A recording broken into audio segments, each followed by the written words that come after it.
আল্লাহ রাব্বুল আলামিন এই আয়াতের মধ্যে বলছেন, ওয়া ইযা সাআলাকা ইবাদি আন্নী ফাইন্নী করিব।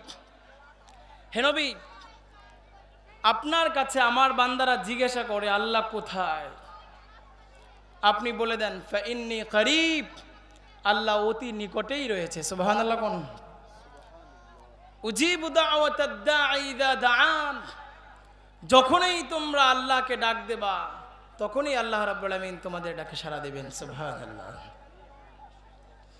এজন্য রাব্বুল আলামিন বললেন, ওয়া ইযা সাআলাকা ইবাদি আন্নী ফাইন্নী করিব উজিবু দাওয়াতাদ দাঈ ইযা দাআন فليستجيبوا لي وليؤمنوا بي لعلهم يرشدون। রব্বুল আলামিন এই আয়াতের মধ্যে বললেন, হে আল্লাহর নবী, হে নবী, আপনার কাছে যখন আমার বান্দারা জিজ্ঞাসা করে আল্লাহ কোথায়, আপনি তাদেরকে বলে দেন ফাইন্নী করিব, আল্লাহ অতি নিকটেই আছেন। উজিবু দাওয়াতাদ দাঈ ইযা দাআন, যখনই তোমরা আল্লাহকে ডাক দিবা সাথে সাথেই আল্লাহ রাব্বুল আলামিন তোমাদের ডাকে সাড়া দেবেন। সুবহানাল্লাহ। এই জন্য আল্লাহ রাব্বুল আলামিনকে যখনই আমরা ডাক দিব তখনই তিনি আমাদের ডাকে সাড়া দিবেন। বিশ্বনবী সাল্লাল্লাহু আলাইহি সাল্লাম বললেন, আদ-দুআউ সিলাহুল মুমিন। ও আমার উম্মতরা, শোনো শোনো, দোয়া হচ্ছে মুমিনের অস্ত্র।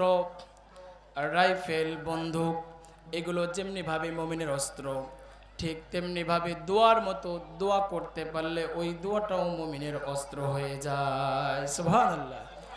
রাইফেল, বন্দুক দ্বারা যেমনি ভাবে লক্ষ্য বস্তুকে আঘাত করলে ওই বন্দুকের গুলি যেমনি ভাবে লক্ষ্য বস্তুতে গিয়ে আঘাত হানতে পারে, ঠিক তেমনি ভাবে দোয়ার মতো দোয়া করতে পারলে ওই দোয়াটাও লক্ষ্য বস্তুতে গিয়ে আঘাত হানে। সুবহানাল্লাহ। এই জন্য আমাদের দোয়া করতে হবে, যখনই আমরা বিপদে পড়ব তখনই দোয়া করব কার কাছে? আল্লাহর কাছে।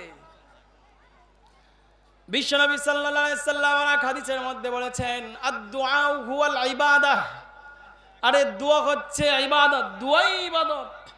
সারা রাত আপনি ইবাদত বন্দেগী করলেন, শেষ রাতে গিয়ে আল্লাহর কাছে দোয়া করলেন, আল্লাহ সারা রাত যে নামাজগুলো পড়েছি এই সব ইবাদত বন্দেগী সব কিছু তুমি এই দোয়ার মাধ্যমে কবুল করে নাও। এই জন্য আল্লাহর কাছে দোয়া করতে হয়।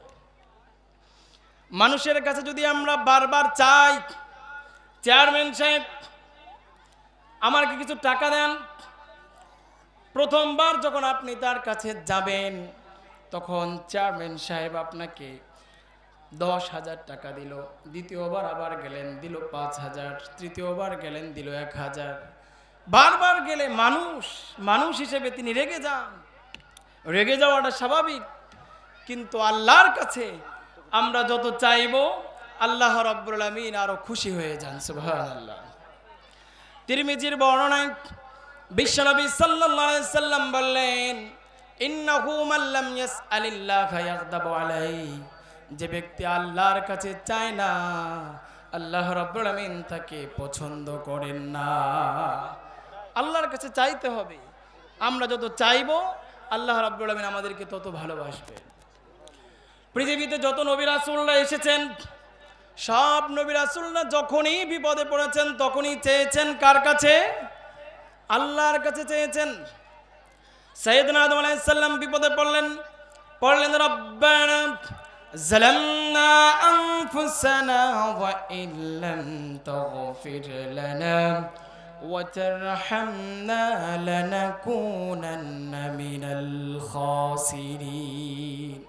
ও আল্লাহ, বিপদে পড়েছি, নিজের উপর জুলুম করেছি। রব্বানা যালামনা আনফুসানা ওয়া ইল্লাম তাগফির লানা, আপনি যদি ক্ষমা না করেন, ওয়া তারহামনা, রহম না করেন, লানাকুনান্না মিনাল খাসিরিন, তাহলে আমরা ক্ষতিগ্রস্তদের অন্তর্ভুক্ত হয়ে যাব। এইভাবে আদম আলাইহিস সালাম দোয়া করেছেন, সব নবীরা দোয়া করেছেন। আমাদের নবীরও একটা পার্সোনাল, একটা স্পেশাল দোয়া ছিল। এই কথা বলে শেষ করে দেব। আমাদের নবীর একটা পার্সোনাল দোয়া ছিল, খালি আমাদের নবীর না, পৃথিবীর যত নবী আগমন করেছেন সব নবীদের পার্সোনাল আর স্পেশাল দোয়া ছিল। এমনি তো দোয়া আল্লাহ তাআলা কবুল করতেনই, কিন্তু স্পেশাল পাওয়ারফুল একটা দোয়া ছিল, যেই দোয়াটা করার সাথে সাথেই কবুল। সব নবীরা বিপদে পড়েছেন, দুনিয়াতেই সেই দোয়াটা করে ফেলেছেন। এজন্য বিশ্বনবী সাল্লাল্লাহু আলাইহি সাল্লাম বললেন, লিকুল্লি নাবিয়্যিন দাওয়াতান মুস্তাজাবা। সব নবীদের একটা পার্সোনাল দোয়া ছিল, স্পেশাল দোয়া ছিল, দাও বিহা। সব নবীরা সেই দোয়াটা দুনিয়ায় করে ফেলেছে। ওয়া ইন্নী আখতাবি দাওয়াতি শাফাআতাল লিউম্মতি ইয়াউমাল কিয়ামা। আর আমি আমার সেই স্পেশাল দোয়াটা রেখে দিয়েছি, ওই কঠিন কিয়ামতের দিন আমার উম্মতেরা যখন বিপদে পড়ে যাবে, ওই স্পেশাল দোয়ার মাধ্যমে আল্লাহ রাব্বুল আলামিনের কাছ থেকে অনুমতি নিয়ে সুপারিশ করে করে আমার উম্মতদেরকে আমি জান্নাতে নিয়ে যাব। সুবহানাল্লাহ। এই জন্য আমার আজকের এই সংক্ষিপ্ত আলোচনার মূল কথাই হচ্ছে এটা, যখনই আমরা বিপদে পড়ব তখনই আল্লাহ রাব্বুল আলামিনের কাছে চাইব, আল্লাহর কাছে দোয়া করব। ইনশাআল্লাহ আল্লাহ রাব্বুল আলামিন আমাদেরকে সেই বিপদ থেকে রক্ষা করবেন। পারবো তো ইনশাআল্লাহ? আল্লাহ রাব্বুল আলামিন তৌফিক দান করুন। Ayat Media TV, always engaged in promoting Islam.